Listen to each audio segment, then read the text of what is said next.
Hello, this is going to be a debate between Jason Unruhe and what is anarchism, uh, on Marxism, Leninism, Maoism versus anarchism. I thought we were talking about the Leninist power structure. Yeah, yeah, Because but I that, mean, like, if you want to debate third worldism, that's like a whole separate thing. But I thought the whole thing was over the yeah, Vanguard part. okay, that's correct. Okay, so what do you have, a 30-minute time limit? For example, yeah, I think so. Okay. It's going to be great. I think the problem about Marxism, Leninism, or extreme hierarchies, as I like calling it, is that it creates the same relation between Oh, oh, oh. the so-called Okay. leaders Well, and the wait. workers. What do you mean by extreme hierarchy? So what's extreme and What not I mean extreme? by a hierarchy that is enforced. So will be a certain amount of hierarchy in an anarchy society as well, but it's going to be more natural and it's not a structural hierarchy, if you understand what I'm trying to say. So it's a hierarchy, but it's not hierarchy. Um, no, but the hierarchy isn't forced, if you understand. So in an Marxism, Leninism, So it's a uh, voluntary hierarchy. yeah, voluntary hierarchy. How does that First, work? yeah, that would be a great way to say it. Isn't that the opposite of a hierarchy? Well, in a sense, it is. If you define hierarchy as something that's structural and forced. So, but again, Okay, so we'll say sometimes, for structurally example, with the enforced hierarchy. Marxists, Okay, what? so we'll just use the term structurally enforced hierarchy. Yeah. Okay. When you do that, you create a subjugator and a subjugated just as presenting capitalism. And I believe that this creates the same relation and leads to a new class struggle. Therefore, I have a hard time seeing how the state could wither away, as the state can't wither away before the classes are abolished. Okay. Well, it, I believe that the problem reduces to largely that's a largely utopian view, because you're saying that there's an unenforced hierarchy that will take its place, but is it really a hierarchy if it's not being enforced? But how does it function? Or what would be the point of it? That's kind of the point of hierarchy, is to be enforced. But I mean, let's even leave that issue aside. It relies on the premise that everyone's just going to agree. But that's never, ever, ever, ever been the case. I mean, Yes, I agree with you. You can't have consensus on every single thing that happens in an organization. So therefore, you need direct democratic institutions. Of course, there has to be discussion. Sometimes people have to make compromises. No doubt about that. who enforces the compromise? Well, the people does through the organization, which has been laid out with nice rules. So, So, for example, you can look at the organization in Norway. I know it's a very bad example since probably nobody understands Norwegian, but there is a very clear, defined rules on how to organize the organization that is horizontal and very good. okay, Which, so what happens when those who disagree with it don't compromise? in what way? Okay, they say our we want A, other people want B, so they create C, which is the compromise between the two. But A will not accept a portion of B. You're at a complete deadlock. I mean, they can come to some consensus, but they won't go all the way. I mean, this is like saying, Trotsky will just agree with Stalin. Well, no, one of those ideas, even a compromise between the two that can be settled upon, still needs to be enforced, because there will be people who won't go along with it. Okay, let's just get it clear. Are the decision made, or are we still in the room discussing the decision and what to do? there. Okay, let's say the discussion's been made, people voted on it. Yeah, people voted on Yeah, it. so there will still be a portion that say, no, to hell with you, we're not going to do that because that's wrong. Well, what okay. do you do? You would have to force them at that point, or you would have to remove them from being in a position where they could hinder that. Or you might exclude them from the organization. Okay, isn't that excluding somebody from it? That's not an act of force? Well, but I think it's justified. Okay, so there is, but it's justified. Yeah. So when Stalin excluded Trotsky, it wasn't justified. I didn't talk about. I didn't. No. I'm just giving an example. It's justified to. I'm just giving an example. Who defines what's justified? I can just as easily relay that to the Central Committee. Well, that has to be the organization, obviously. Okay, so the Central Committee makes a decision. People don't want to go along with it, so they're removed. Why would you need a central committee to do that? Either you have some clear defined rules on what to do in this situation, or the people that you know the winning side has to decide. Okay, so yeah, you've got the winning side. Yeah, there's nothing wrong about democracy. I have nothing against that, as long as you don't. I didn't criticize excluding Trotsky from the party. No, I'm not saying. Really. I'm not saying you did. I'm saying in this situation. I'm just using that as an example. He didn't agree. And he went to the point of trying to stop it all from happening, so they excluded him. So it would be right to do so. Yeah, yes. If someone is trying to destroy the organization, obviously you'll have to exclude them. Okay. Sometimes it can work out even if there's somebody that doesn't do as decided, and in other circumstances you have to exclude them. That obviously depends on the particular situation. Of course. Yes, I definitely agree with that one. But you're still forcing someone to do that. So what's the difference between an anarchist doing that and a Marxist doing that, or a communist? Well, this, just for simplicity, say Marxist. Well, the biggest disagreement between anarchists and Marxists is whether or not to centralize the struggle not necessarily a party, but Marx advocated centralization, a centralized state, to do this, to a proletarian dictatorship, while anarchists advocated a very decentralized federalist organization. That's basically our very disagreement. Okay, so what would be the difference then? Well, the difference is that the decisions in an anarchist organization are doing bottom up, while in a Marxist state, it is being done top down. So it's direct democratic decentralized councils that does most of the decisions, and if necessary to have I don't get a better English is not my first language, but okay. A national decision. Well, then obviously you'll have to discuss it in the councils and bring it up. So the councils hold the power, correct? Yeah, that would be correct, yes. So isn't that kind of like a central committee? How is that a central committee? Well, it's a council, correct? It's a group of people together who make the decision and then enforce it. Yes, but this is extremely decentralized, ideally. Then if it's decentralized, how is it a committee? I mean, pardon me, how is it a council? So is everybody on the council? I might being guilty to use a inappropriate word here. I am not from the United States, which you probably hear anyway.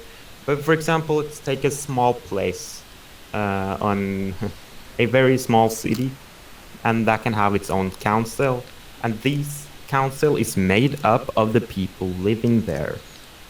And if it's too big, then you obviously decentralize even further, so everybody can have a say in a decision. Okay. Now, obviously not everyone's going to agree, so it would still need to be enforced.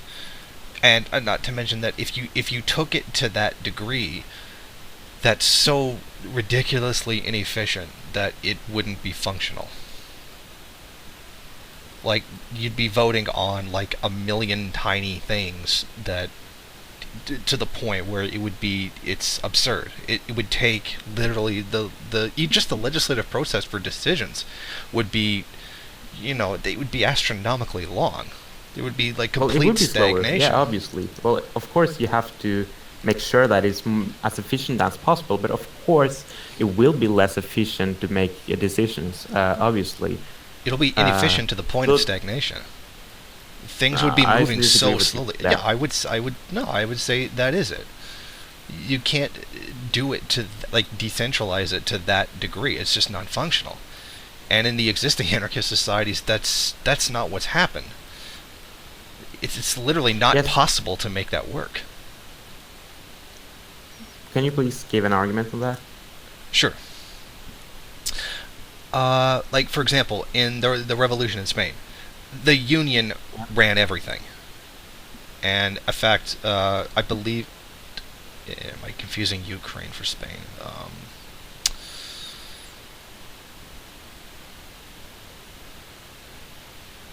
Yes, one of the complaints was that, okay, let's just say Ukraine, for example, the peasants shit, which one is it?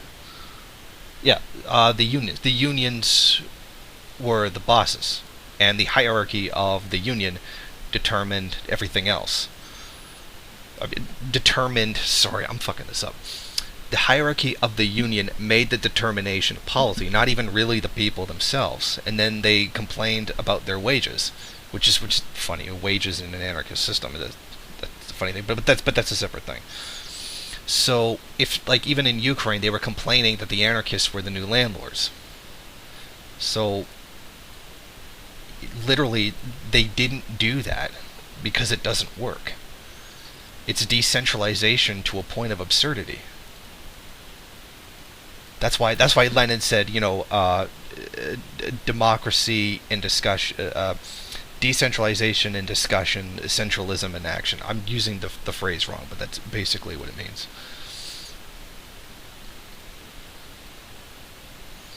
Well, then, the decentralization to the point of not functioning. I disagree. I don't. It is. Then where does it work? Well, you'd have this small council, Okay. which elect a representative and send it to a level higher, and it's of course, obviously, you would have to. You can't have ridiculously many levels, but you have the councils which elect a representative for that cause, which goes to a higher level and discuss it there. And it doesn't take that much of a time, maybe 4 levels before you reach Okay, because that sounds a lot like the nationwide. that sounds a But lot like usually, I don't think that would have been necessary. that sounds a lot like a parliament, Like a parliament. sort of. It's an elected Um, official that goes up there to make that decision. No, they have no mandate. Yeah, you shoot me if that was a weird word to use. Mandate to make decisions that they would prefer. They would always be representing their council that came before them. And obviously, with today's technology, these can be surveillanced by the members of the council and make sure that this is what happens. Yes, on the premise that that infrastructure already exists ahead of time. Yeah, but it does exist at this moment. We Not do after a have civil war, it won't. that's quite a bit. What? Not after a civil war, it won't. I don't. Well, then that's on the premise that we do the revolution in the same manner that you do. And Wait, that I wait. don't believe.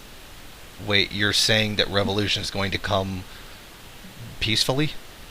No, but I say that if anarchists focus on building power within the society that is, it can happen way more peacefully than, for example, by a Maoist guerrilla. Sorry, Obviously, some that's violence is complete necessary. absolute nonsense. The state would crush that in a second. The state would crush that in a second. Absolutely. Please explain. Please explain. Okay, here.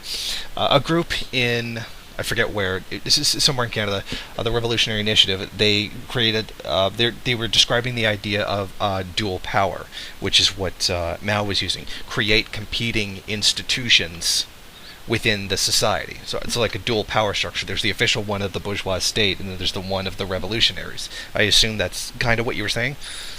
Yeah, kind of. Okay. Yeah.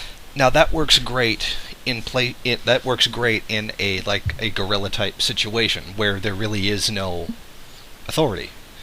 The population is so spread out, the state's so underdeveloped that it can't cover anywhere. You did that in a first world nation, you'd be stomped in a second.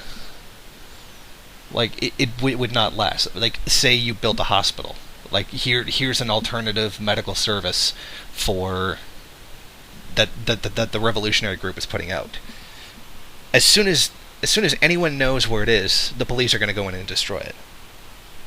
And even if they didn't do it, in an industrialized Western nation, what is a bunch of rebels going to offer me in terms of medical care that the state nationalized healthcare couldn't do a million times better? I mean, if my life's on the line, I'm going to go to the hospital that's going to save my life, not to the one that's not really going to do anything. And that dual power structure has worked in the past because there really was no infrastructure there for people to have an alternative to go to. Okay. I'm an anarcho-syndicalist, so I believe in trade unions organizing the struggle. That sounds awful. I believe that... Okay, sorry, go ahead. I believe that we should, in the beginning, right now, we can't do these big things, run hospitals, run this kind of stuff, obviously, because we're very few people. So now the goal must be to build the organization to a stronger level. And this has been done before. In Western countries, we have created strong anarcho-syndicalist unions, which I think if it wasn't for the fascists crushed them, could have achieved a lot. So it's about building a very strong organization that can lead militant struggles for not workers' rights, but workers' control in their workplaces. So you can gradually seize the means with this strategy. And I really think it does have a lot of potential. In theory, in a different time, I would have agreed with you. Much, much further back. But now, that absolutely wouldn't work. How are you going to outdo a multi-billion-dollar national health care program? You can't. You would need state-level, funding to the state to the level that a state has, in order to do it. And if you got anywhere near that kind of power, the state would already be on your ass in killing you. There is no, we're offering a better alternative. You're offering a struggle towards an alternative. People, to get the world that both you and I want, you would have to go back into a period of greater suffering in order to get something better. For most of history, it has been that people were already in that miserable situation. So there was only a going forward. There was no going back to go forward. Do you see what I mean? Yeah, I see what you mean, but I don't think you're correct. No, I think I am correct. I think in every situation where that's happened, that has exactly been the case. I did not say that we should have a very short-term goal of running hospitals. No, I didn't say that either. We should fight for workers controlling their workplaces, which is a better alternative than being ruled today, which people are. Of course. And it's a better alternative than to have your wealth stealing from you for other people's profit. So it's obviously, we are definitely doing something better here by making the workplaces democratic. Of course, I would definitely agree that would be better than what we have now. But how long is that going to be allowed to go on? You don't think that the state is sooner or later going to see this and start passing laws to prevent it from happening, and then send the police in when it does? I mean, even then, Yes, let's say the police did send the police in, and then you get into a fight, whatever, and say you even beat the police in that point. All the economy would have to do is cut you off.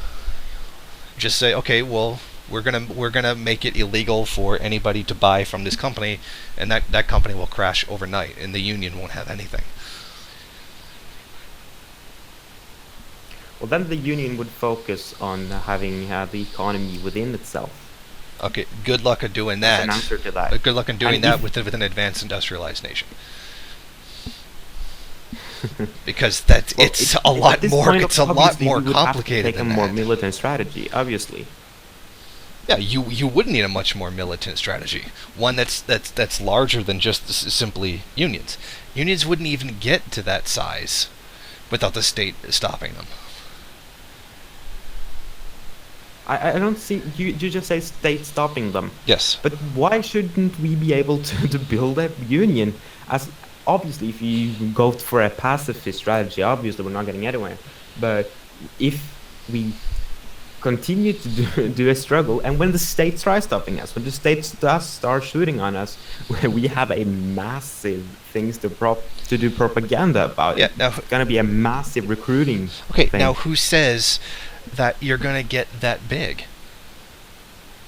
I mean, what been done before.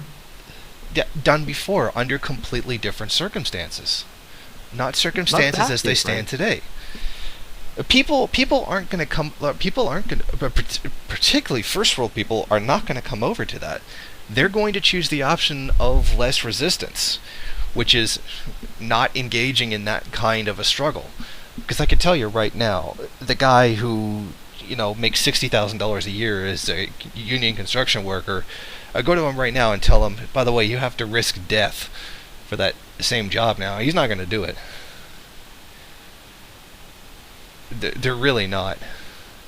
These people would sell you up the river in a second because they don't want to fight. While the union is not a threat to the state, it wouldn't have been a risk. And when the union is a threat to the state, then that shows us the necessity of this revolution anyway. So then people would be wanting to resist. You see there is an increasing in the U.S. right now, people start shooting down the cops because. Oh, come on! That's completely different. Those shootings are on a racial basis. In fact, I would say they're not useful at all for revolution. That's entirely on a racial level. I didn't say that was useful for revolution at all. Well, you're just saying that there will be like a. I think you're citing spontaneous class consciousness. Like once they start stomping down the unions, people are going to support them. Like they're going to suddenly realize their class interest in defending the unions, correct? No, they're not just all of a sudden going to realize that, you said it's bad. No, but they would probably have been victims to propaganda for many, many years and have these thoughts in their head while they might not be organized and might not be fighting at this point. But when they see that we're definitely right, that the state is bad, then I think they will go out in the streets. And even if it can't happen in the third world, it might happen in the second world. Did I say the third world first? I mean first world, yeah. Okay, I understand. Yeah. Even then, I would really like to see that compete with the propaganda apparatus of the bourgeois state. Because that's something of proportions that even Marx himself could not have predicted. It's so astronomically big. The war of ideas has so much money and power behind it. To just say, us talking together and putting ideas that are going to compete with it, is frankly. It's no competition. They're going to lose, and not to mention if they did start getting it, they would be shut down. I mean, the state shuts down people now for peaceful protest. Well, that's in the U.S. though. No, they do that in Canada too. Oh, okay. I don't know too much about the situation in Canada, but for example, here in Norway, things are much better. But wait until those ideas become something that present a challenge to the state, and you'll see its claws come out. But then the second it becomes a threat to the state, it has obviously started gaining power, and obviously is starting to reach the people, or at least start big amounts of the people. Remember, the state does have something to lose by becoming violent and shutting down these kind of movements. They do have something to lose, especially if they've been more or less peaceful for until this point. They do have something to lose because people will stop trusting them once they start shooting at their own people. Yes, I would agree that is right to a degree. In other cases, they can shoot their own goddamn people all they want, and another section of the population is just going to cheer it on. But that's a separate thing altogether. Again, you're assuming that people will just suddenly agree that the government is bad and come to the aid of those who are against it. I mean, how many people scream that in the United States as it is? And even then, most of their anti-government sentiment is... Start agreeing. Pardon me? So that it's not really an argument, because your system, your movements also require people to understand pretty quickly. Yeah, we're actually... my position is that first world people won't make that realization. And in fact, that it's not possible for first world people to make that realization. Well, but even though you're advocating a third world struggle, a third world communist country still poses a threat to the first world country, so they'll obviously start supporting the resistance against them. So which is why they also have to compete with the same states as we do. Not necessarily. It's not on the same level because it's not in their country, in the same land. Meaning that state, the imperialist state, is not in their country the same way that the imperialist state is in its own country. You can build a national independence movement, and that's worked repeatedly throughout history. And even then, it's not on one country to do it, but to build eventually a pan-third worldist movement. And even then, to a degree, it's not even really necessary to win a military campaign against the First World. You don't have to. All you have to do is cut them off from their cheap source of labor. Cut them off. Like, if China or India were to go revolutionary right now, which is saying a lot, and cut off the United States, or just in general the imperialist world from its exploitation, the entire global economy would crash overnight. And in that sudden crash, first world people would hopefully start to realize their own class position, their collective class consciousness, so to say. Okay, so your argument is that once, for example, India, which is a large country, becomes Maoist and cuts off, the economy here will crash, and therefore we will become class conscious because of a crashed economy? Yeah, the ensuing crisis would make people realize their collective class position. But what you do not take into account here is that this would have been predicted. You would see the movement becoming so big that it can overthrow the state. And I don't think, even though politicians have a position we don't agree with, they're not stupid enough to think that, they will just start doing trade with us, which they are against by Marxism and Leninism. No, they wouldn't. They would predict that this would happen, and the economy would have been regulated to not crash. You know what? No. It's you're saying that they're just going to regulate imperialism away. That's not possible. Just given the effect of the falling rate of profit and why neoliberalism had to come into existence to begin with, it's not possible. No, but what's going to happen is that the state will become more authoritarian. in a period of time. This is what happened in Norway right after the Second World War, where we became extremely authoritarian, had extremely high taxes, and regulated the country, regulated the shit out of the economy. And then, obviously, as time has gone by, there aren't any threats anymore, and we're slowly becoming liberalist. But it would have what would happen was basically that the United States, for example, would become extremely, extremely, extremely authoritarian Of course, yes. because it had to. Yeah, but it's out of economic necessity that it does imperialism. It doesn't just do it because Yes, it's profitable. It has to do it. It can't just legislate it away. Yes, that is true. But they can they can afford one country going Maoist. They can just not afford the entire third world to become Maoist. I would disagree. If they lost China or India, it would come to an end. Because you're talking about a workforce of hundreds of millions of people, not to mention the astronomical amounts of productive capital that exists in all those countries, where they're just going to replace all those factories and those hundreds of millions of workers. Oh, that ain't going to happen. Well, then they know that. They know that, and we know that the military of the United States is way stronger than the military of the Maoist movement in India. So they'll obviously go into it and destroy the movement, just as you predict would have happened here. So I would that say way, that isn't geographically, really an argument. geographically, it's not the same. Because there's a great deal of a lack of infrastructure, entirely different guerrilla tactics. Say the difference between fighting in a jungle and fighting in the desert. The desert, doesn't really have any cover, etc. And you're talking about a foreign occupying army, as opposed to your own domestic forces. Even then, you would wear down the U.S. soldiers eventually. Because for all their bravado and all the shit that they talk and all the technology that they have, in their hearts they're cowards.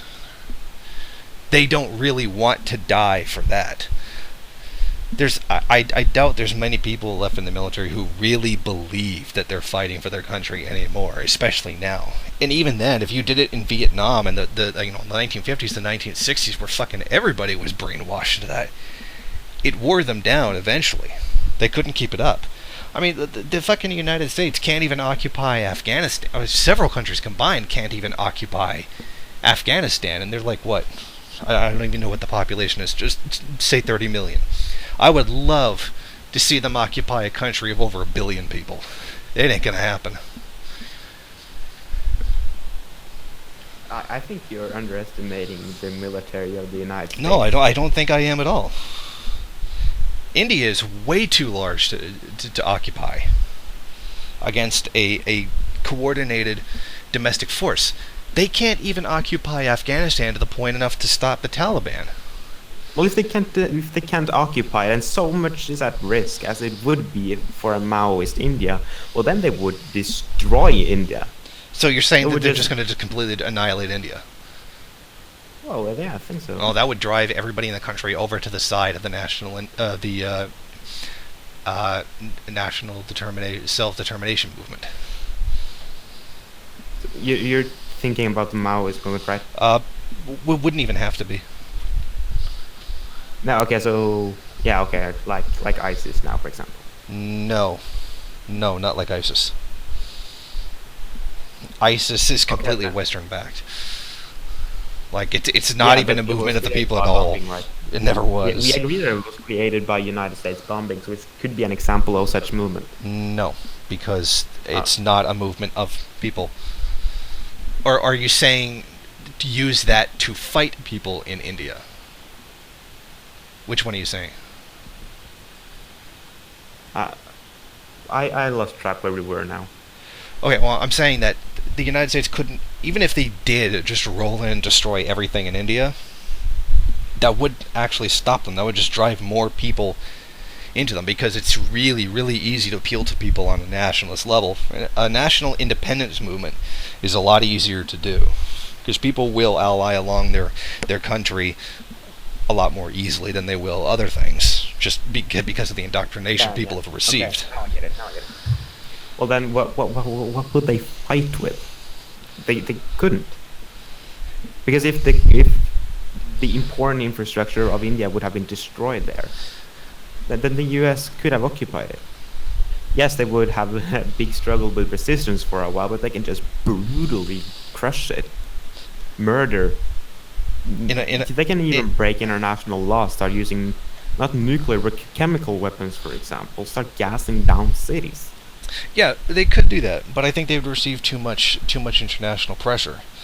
There are other countries like Russia, for example, would start like embargoing certain things, stuff like that. I mean, there's people in India are still going to have weapons. I mean, there's an astronomical amount of weapons and drugs that pass through the border of that whole region constantly. If they saw that happening, China would sell them guns in a second. That's Yeah. one of the good things about China. They don't really give a fuck who they sell guns to. They'll sell to anybody. That's true. But guns versus the military of the United States, I would like to see that happen. In a different setting, a jungle setting, that would make a difference. But again, you don't even necessarily need to win. You just need to wear down the U.S. soldiers. And if you could do it in Vietnam, you could do it here too. That's one of the reasons why they got rid of the civilian army. That's why they got rid of the draft. Not because people demanded that it come to an end, but because it literally didn't work anymore. That's why it's a professional army now. Well, no one forced you to be here. You signed up for yourself. This is what it is. Now, you take the Iraq War, Iraq and Afghanistan, you put both of the U.S. casualties for that war together, for the U.S. side, it's like, what, 3,000? I think it's like almost 4,000 now. Now imagine trying to do that with something the size of India, and those casualties are going to end up way higher, and those soldiers are going to quit. Yeah, but this is not just an occupation for creating more profit, more money. This is an occupation that is done because they're going to save the existence of the United States at all. Yes, but that's not what's in the minds. Hard as you tell. Yeah, but that's not what's in the minds of the soldiers. That's not in the what's in the. Okay, so what you're saying is that the soldiers will swap side. No, I'm saying a similar thing will happen as what's happening to a very small degree in Iraq and Afghanistan, but happen to a much greater degree in Vietnam. They're going to get demoralized. They're not going to push hard. They're not going to be 110%. They're going to slowly get weaker until they're basically useless. Because that's a big... It's one thing to say that, which is what imperialism would do. But now put that into the heart of a man who has to go and fight that war. Well, then why would he be all okay with crushing a syndicalist movement in either the same country or in a first world country or a second world country? Well, you wouldn't necessarily need the military to do that, but you would have the police to do that. And I don't think it's any secret that the police don't give a shit about anybody. So the police doesn't give a shit. The police will shoot dead unarmed people. Yeah, I agree with you, but I'm just... The military and the police are not the same thing. Their function... I don't see why a police officer can't be demoralized, but a soldier can't. It can happen. So why are we... I really don't understand what a police officer's not the same thing. That's their home. That's where they live. It's completely different. These people are trying to destroy your country, blah blah blah. The same reason that they're able to just shoot dead innocent unarmed people now. Okay, but what if I just, for the sake of the argument, becomes an anarchist third world? That doesn't happen. Okay, but say for the sake of argument, it does. Okay, what did you say now? I didn't hear. No, I was just going to say that wouldn't happen, but for the sake of argument, let's say it does. Yeah. Then they wouldn't have... we could easily just replace the Maoist movement with an anarchist movement in this argument, and it would have been the same. Actually, I would say that they would lack the coordination skills necessary to carry out a military campaign. because in all history of anarchism, they haven't been. Here's one thing that I think you will be happy about, because I do indeed think that military commanders are a justified authority. So correct. I would have been okay with that. Then why did Magno go to the degree to make it seem like it was democratic when it really wasn't?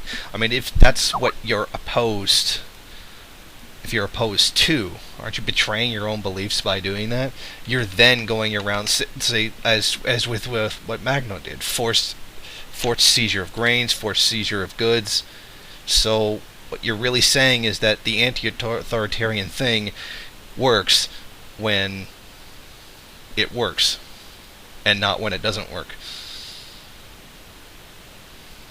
No. Yeah. Of course, these. I thought about military commanders during combat. Excuse me for not saying so. Obviously, I don't support a commander of an entire region, and then I agree with you there. Magno was too authoritarian. I think you're talking some shit as well, but I think he had to be. That's another topic. He had to be. Because that's the practical experience. You do have to be authoritarian in that situation. If you want to win and to be able to fight, you have to do it. I'm not saying that he was wrong for doing it. For being authoritarian. I don't think he was wrong for being authoritarian there. That's what it takes. I disagree with what side he was on, but he had to be authoritarian. Because that was the only way it was going to work. I'm not attacking his character. I'm saying it was necessary to do that. It wasn't going to work any other way. But that's the point. You can't say that, that he did it, but that's how it gets done.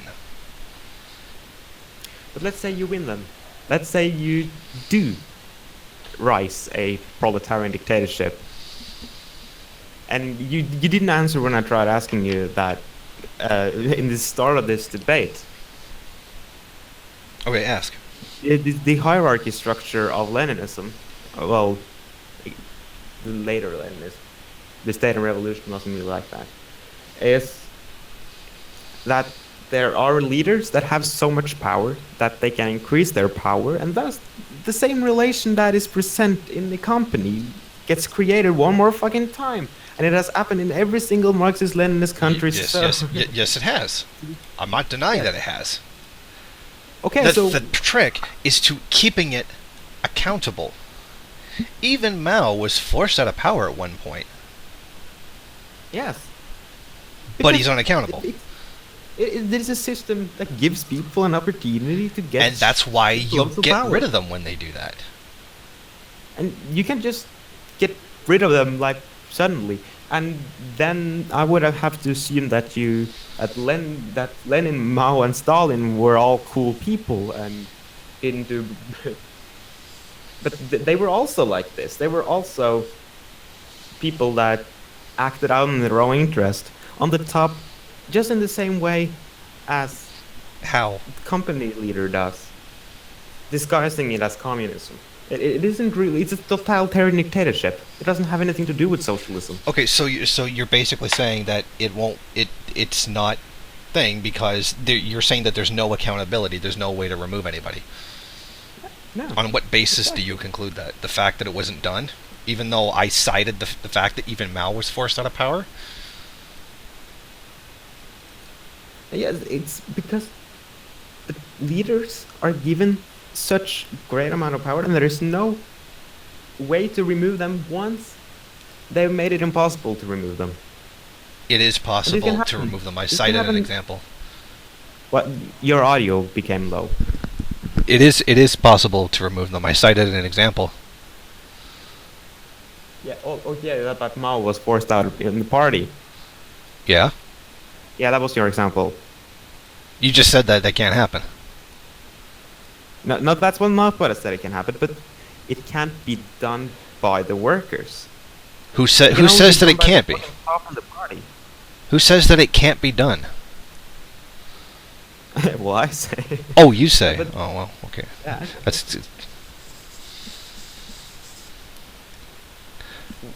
there is accountability, and there have been times many times where they have failed to keep that accountability. People have to make that happen. Can't just blame the fucking Stalin or whatever. And Stalin made errors. Like, absolutely, he made errors. I don't deny that at all. Yes, and I also don't deny that Stalin also did a few good things. But there are the structure I'm talking about. I'm talking about a structure that makes it possible to just create a totalitarian dictatorship. And I think that Stalin was a totalitarian. I don't like Stalin. He and this is official Soviet statistics, killed a bunch of people. Of course the numbers are exaggerated, but still. Because of course Stalin was there for everybody's trial and listed everybody by name. But this no, he was not. That's kind of the premise if it's Stalin that did it.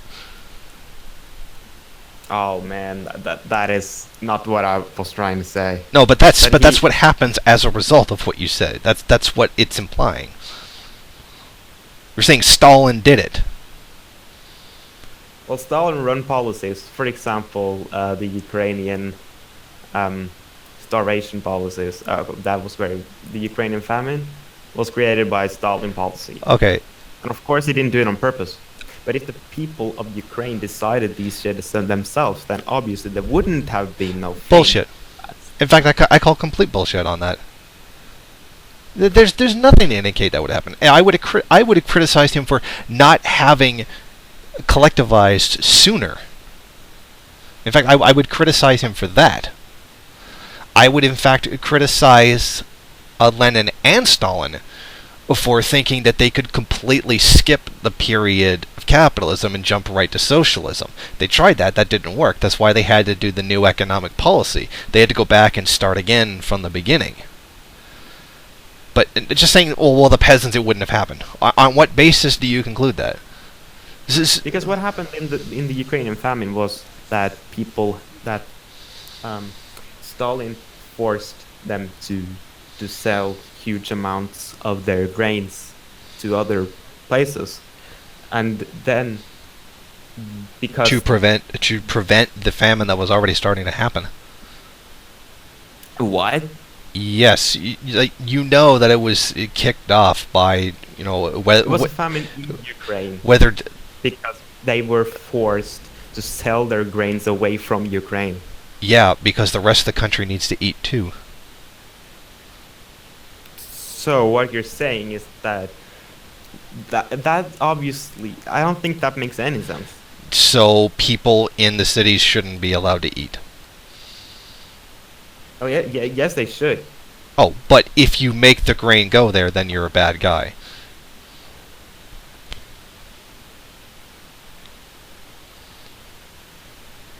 Like I don't see why you're not export it. I don't think so. That's maybe. If he did, then yeah, I would criticize him for that. But the problem started from a heat wave that was destroying crops.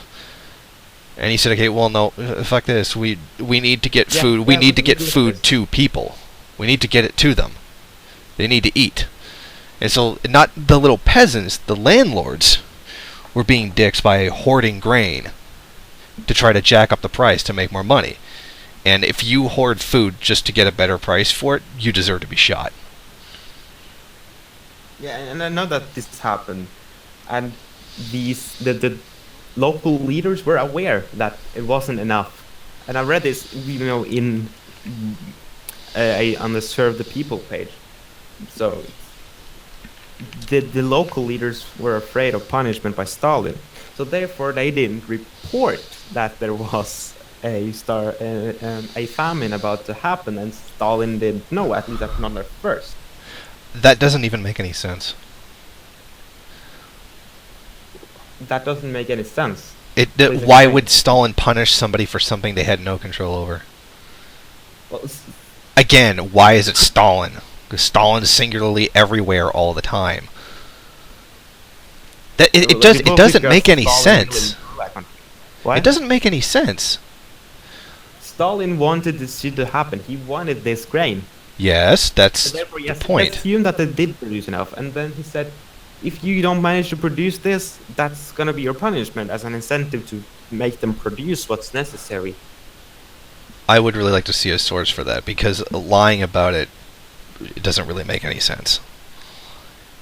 Well, I can't find a source right now because I don't remember where I read it. But I can try to find it and send it to you afterwards. Okay. Because it doesn't make it, source or not, it doesn't make any sense. Maybe it doesn't, but it still goes nicely laid out with my argument that there is a structure I'll bet it here. does. What? I'll bet it does. It doesn't make any sense, but it goes nicely with my argument. Well, it was a stupid decision by Stalin. You have to if people are hoarding grain, yeah, you have to take it. And it was mostly being done by landlords anyway. Here on Wikipedia, Oh, well, Wikipedia. he analyzes the actions of the Soviet authorities through commission of one commission, exporting 1.8 tons of grain during the mass. Honestly, don't even read anything on Wikipedia with regards to Stalin. It is so horribly convoluted, and as soon as you see anything that says Robert Conquest, just turn your brain off, because you might as well. Because it's so ridiculously screwed. Every single time we ask for sources on, for example, let's say the Mao starvation during the Great Leap Forward didn't happen, well, all we get every single fucking time is this article on a super biased source. You know, I can even find that one. I don't know who says there was no starvation. Yeah, but it's like, I'll find the article for you. There was starvation. Of course there was. Okay, there was starvation. Yeah.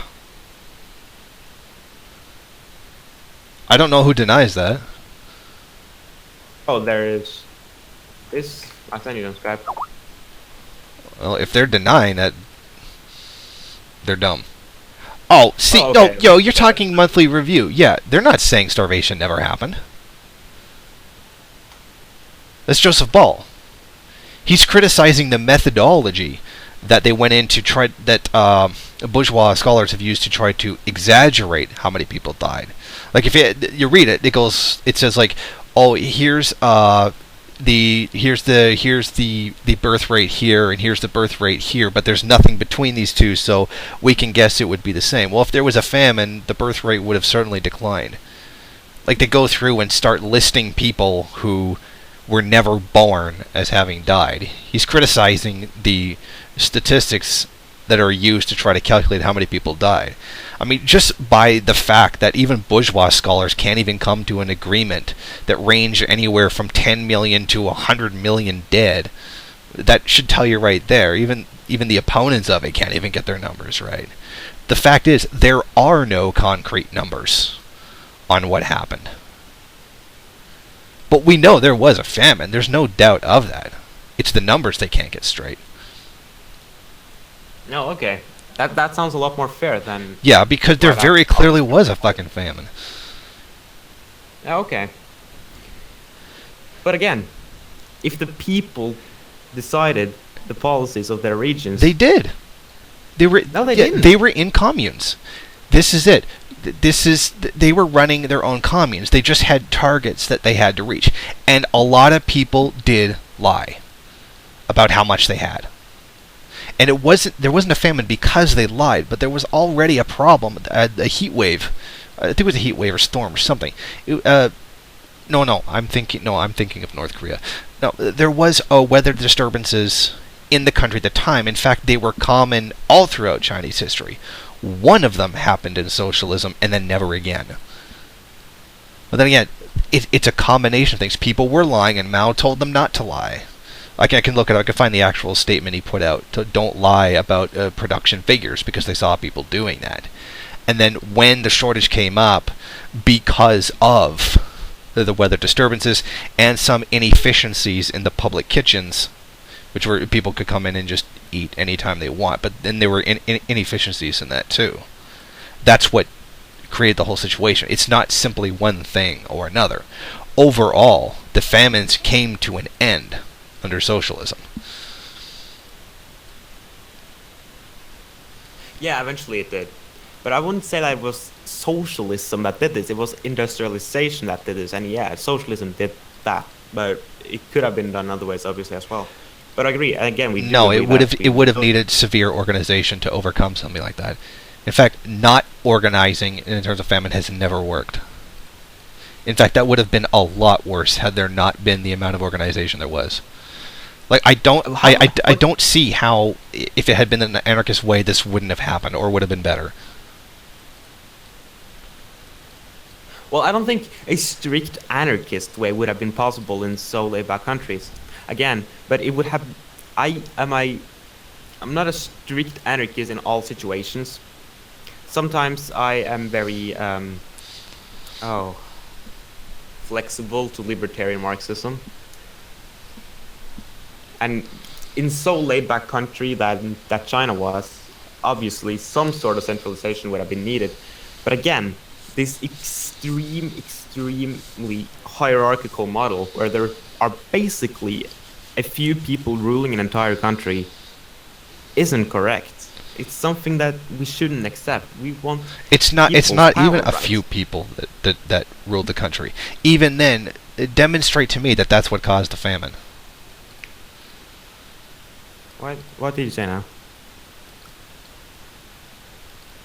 What did you say now? Oh, I said it wasn't just a few people who ran the whole country.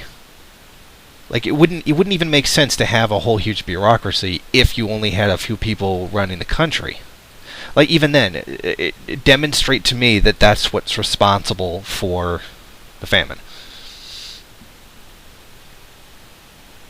Okay, so it demonstrates to you that there was natural catastrophes that created the famines. No. Is that what you're saying? No. No. I'm saying if that is what's responsible for it, like if it was made worse because of it, or it wouldn't have happened if that bureaucracy or that centralization of power didn't exist, show me how.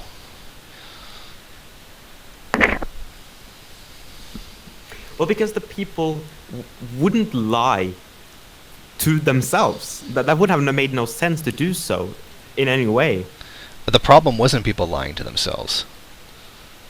But They knew. Obviously made it worse. They knew. They weren't lying to themselves. They were lying to the higher-ups. Yes, exactly, which would either not exist or barely exist if in a libertarian socialist organizational structure. So people just wouldn't lie about production figures. Well, I don't see why anyone would go do that. Because we've already seen, particularly from Anarchist Spain, that the disorganization that comes from not having it centrally planned just leads to complete disorganization and eventually economic collapse. Because that's exactly what we saw from Spain. Economic collapse in Spain? In the anarchist area. What, the production increased by 50%? Yeah, and then crashed. Because it's not planned. What? Because it wasn't planned. Yeah, I mean, and if you just go out and produce, yeah, okay, yeah, you can increase it by 50% for sure.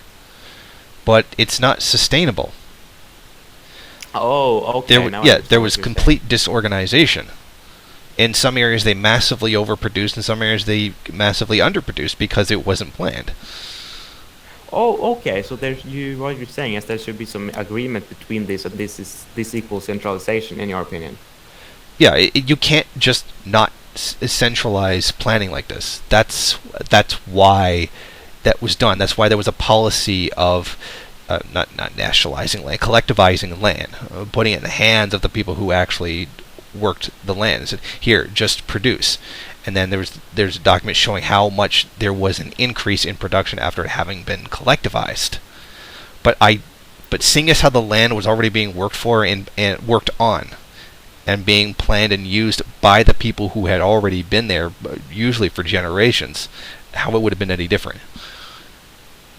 It would have been different because I do support a plan for larger plans of the place, but whatever area we control as an anarchist type of thing. That would be However, I it's very important for me that every single person has gotten the ability to express his demands. Every single person has gotten the possibility to have a say in the plan, which is done using a decentralized federalization organizational structure.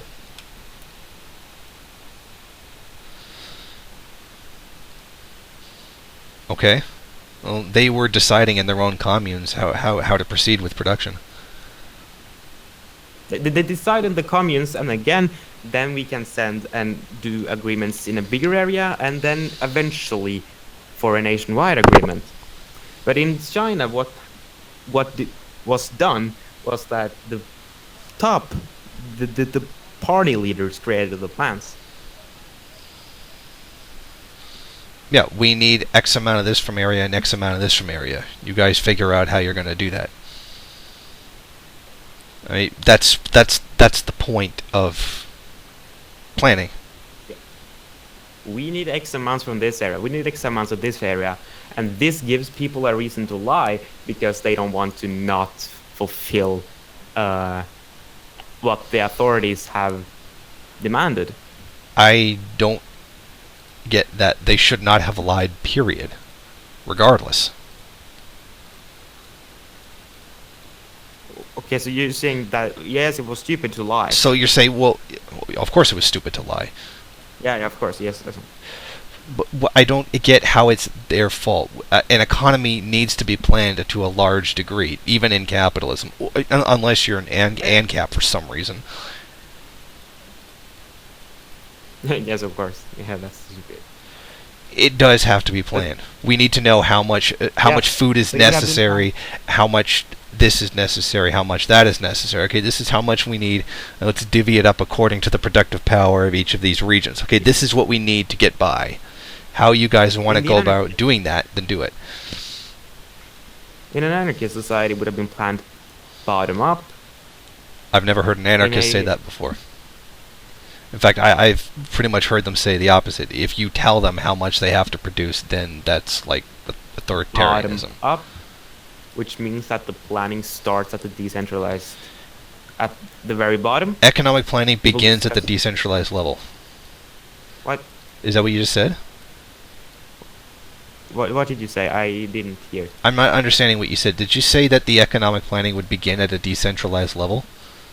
Yes. How would they do that if they don't have the information? Well, the information would have to be laid out by the decentralized units, obviously. So, across tens of thousands of communes across the entire country.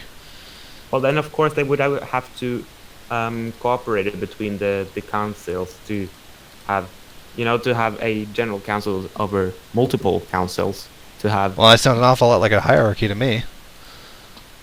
Yeah, but it's a hierarchy where the people really does decide what's happening at the bottom here. The people decide. That's what they left them to do. Just a tool that doesn't have any authority over the people. You're not really explaining how that's any different. You're saying, well, it's this one would be a thing by the people at the bottom. I mean, how would that even be necessary? There's X amount of food we need for the country in order to survive. Yes, but you also have to know where to get this from. You have to... And you think that they didn't know that? What? You think that they didn't know that in China? Oh, but I don't... The planning would have been done much more...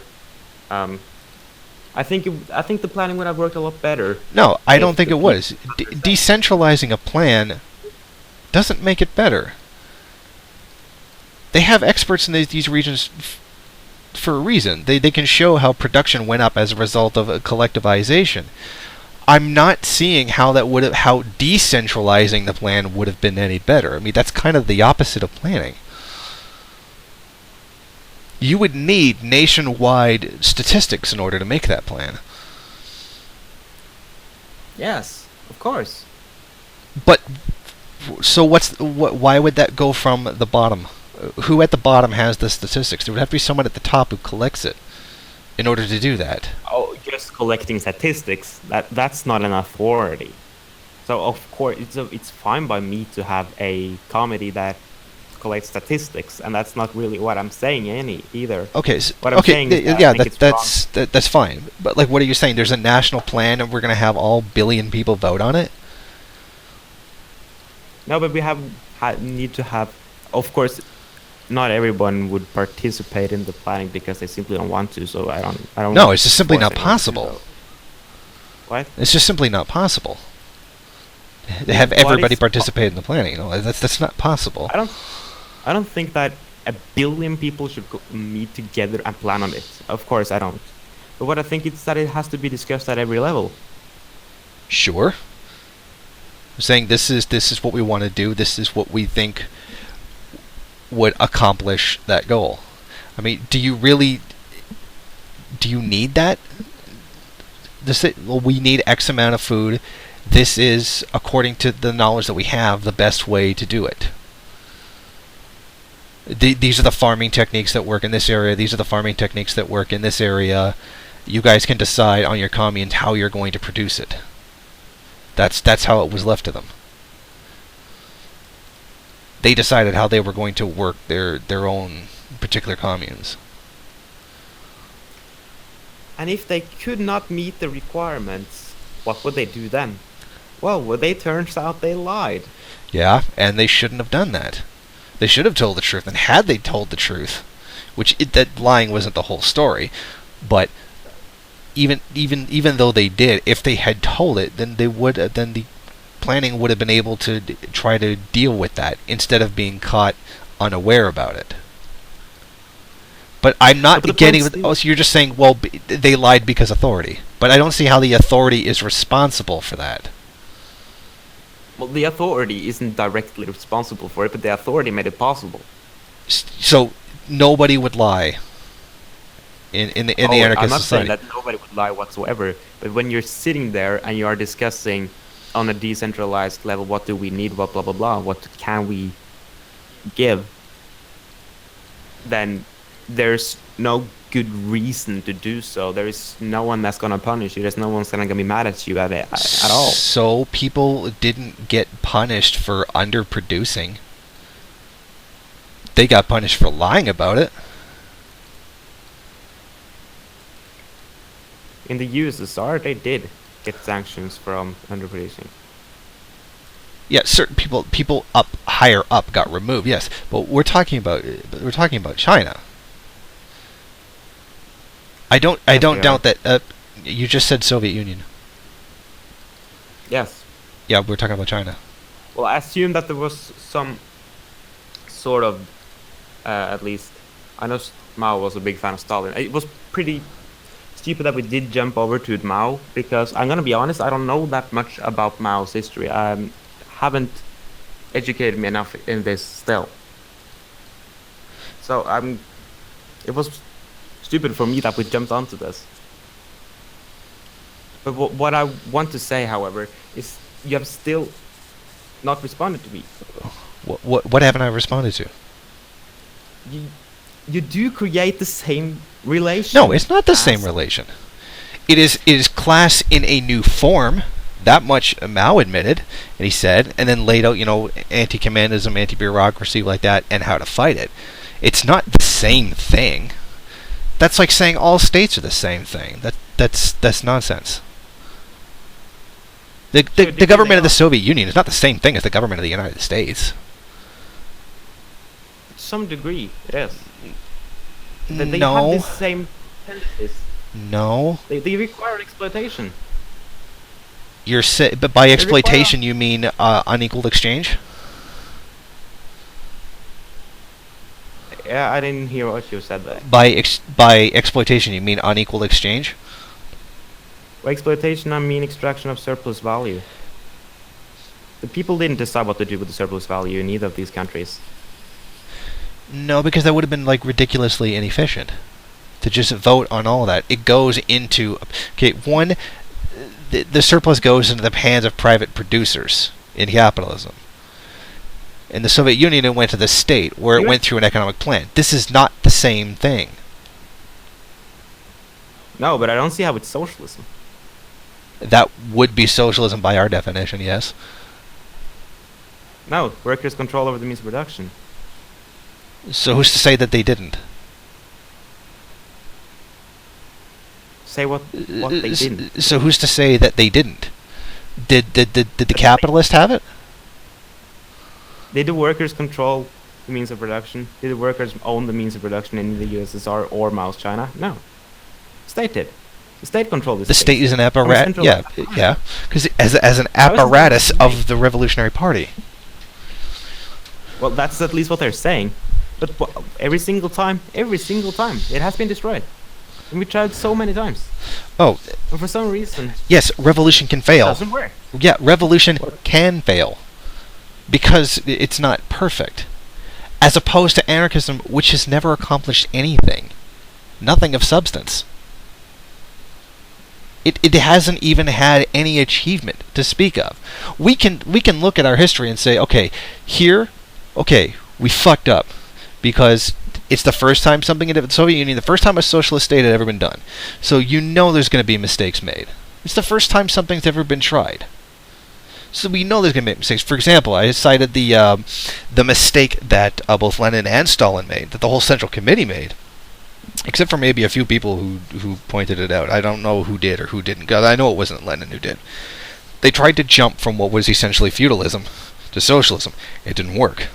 So they had to go back, do the new economic policy, which was a limited amount of capitalism, in order to build up the productive forces necessary to make the jump to socialism. And I would say, I guess in hindsight, I don't see how they could have made that mistake. But I guess from their perspective, it seemed like a good idea. And Mao learned from that. He said, okay, this is what happened when they did that, so we're going to invent new democracy, which is like a transitory period instead of capitalism, but a quasi-capitalist thing necessary in order to build up the necessary productive forces while maintaining political power inside of the hands of the Communist Party.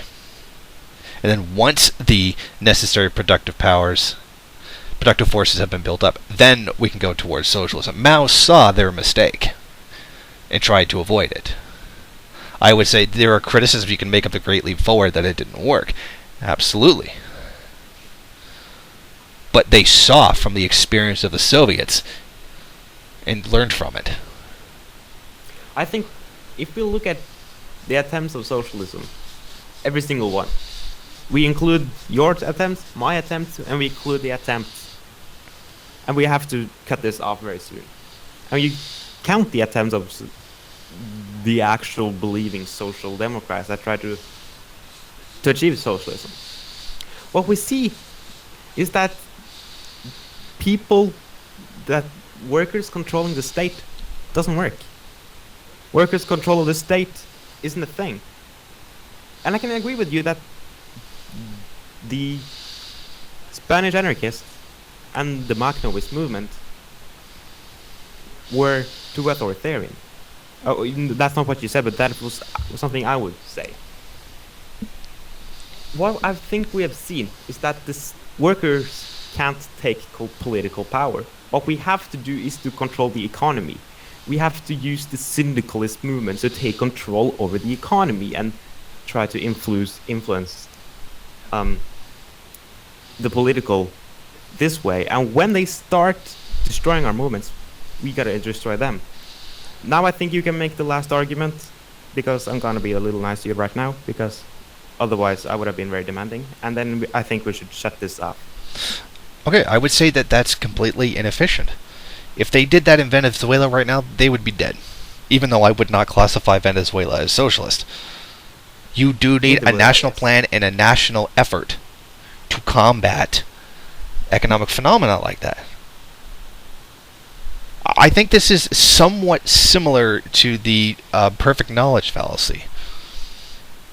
Again, this even it implies that like everybody has the knowledge of like an economist.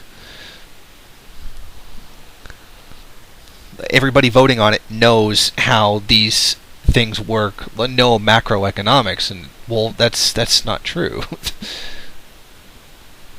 They I really think wouldn't this is know. this is the task of the structure. But it's been nice talking to you. And as a final word, I would say I think that's the problem with anarchism. It looks so much into abolishing authority that it ignores the practicality necessary to run a society. Okay, goodbye. Okay.